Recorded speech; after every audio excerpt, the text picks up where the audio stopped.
bienvenue aux nouvelles hebdomadaires sur le changement climatique. Le haut-commissaire des Nations Unies, Filippo Grandi, a exprimé son inquiétude à propos de la hausse des populations déplacées à cause de la crise climatique.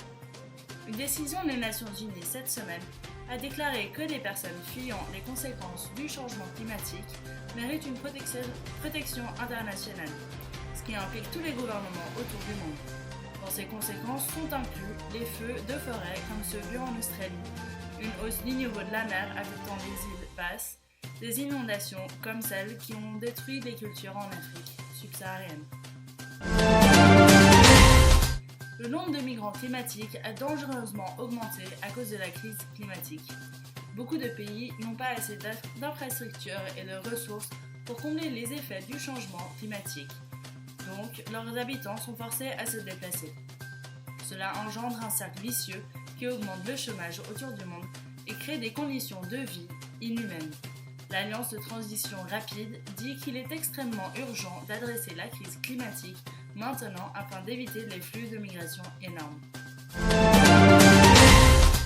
Des scientifiques ont présenté de nouveaux résultats qui montrent que la glace rétrécissant en Arctique ne reviendra pas, même si l'on arrête le changement climatique. En utilisant les coquilles de palourde Quahog, les scientifiques ont pu voir les motifs au long terme de recouvrement glacial de la mer au cours des dernières 1000 années. Leur étude a montré que beaucoup d'aspects de notre climat ne sont pas des changements naturels inévitables, mais plutôt induits par de gros événements comme les éruptions volcaniques, les changements solaires et l'activité humaine. La Commission européenne veut proposer la première loi climatique européenne dans les 100 premiers jours de leur mandat.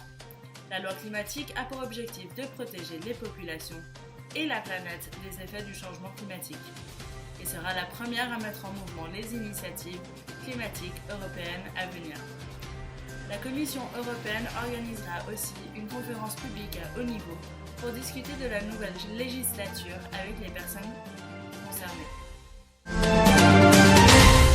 La Commission de la Grande-Bretagne sur le changement climatique dit que 1/5 des terres agricoles doivent transitionner de la production agricole traditionnelle à des paysages capables de stocker et d'absorber du CO2. Ce plan d'action a été proposé afin de restaurer les terres et planter des arbres. Depuis que la Grande-Bretagne a décidé de quitter l'Union européenne et sa politique d'agriculture, la Commission suggère une nouvelle attention à des politiques transformatives afin d'atteindre ses objectifs d'émissions. Claire O'Neill, qui dirigera le sommet climatique de l'ONU à Glasgow ce novembre, a dit qu'aucun État devrait avoir le privilège du veto dans les discussions climatiques.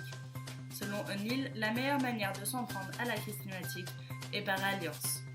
Elle a aussi mentionné le fait que même si, sous la présidence de Trump, les États-Unis sortent de l'accord de Paris, beaucoup de personnages subnationaux sont encore de bonne volonté sur cette affaire.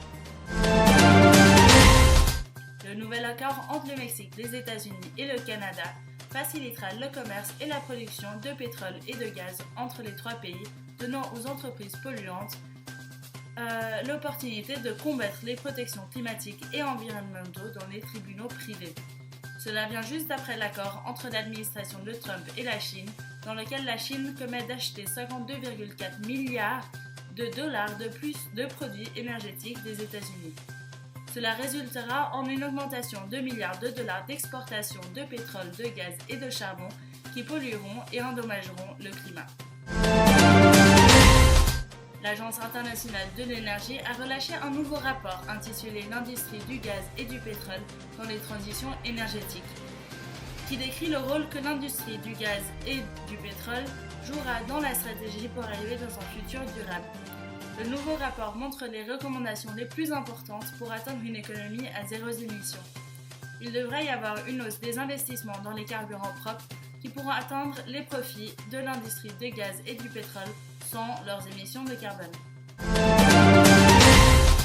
Microsoft a promis d'avoir des émissions de carbone négatives d'ici 2030. Brad Smith, le président de Microsoft, a dit que Microsoft ajoutera des technologies durables qui captureront le carbone dans le futur proche. Le directeur général de Microsoft, Satya Nadella, a dit vouloir atteindre cet objectif d'ici 2050 en utilisant 4 méthodes. La création de forêts, piéger du carbone dans les sols, la capture aérienne et l'énergie biologique avec capture de carbone. Les scientifiques ont déterminé que le climat a des effets long terme sur les systèmes de forêt tropicales entiers. Une nouvelle étude sur la biodiversité locale a montré que même si une espèce entière disparaît d'une région, une autre espèce la remplacera. Cependant, les effets de hausse de température sur la forêt ont des conséquences irréversibles. La conclusion de cette étude est que le climat joue un rôle plus important que la déforestation dans la diversité d'une forêt, montrant encore une fois l'échelle massive des conséquences du changement climatique. Je vous souhaite une bonne journée et à la semaine prochaine.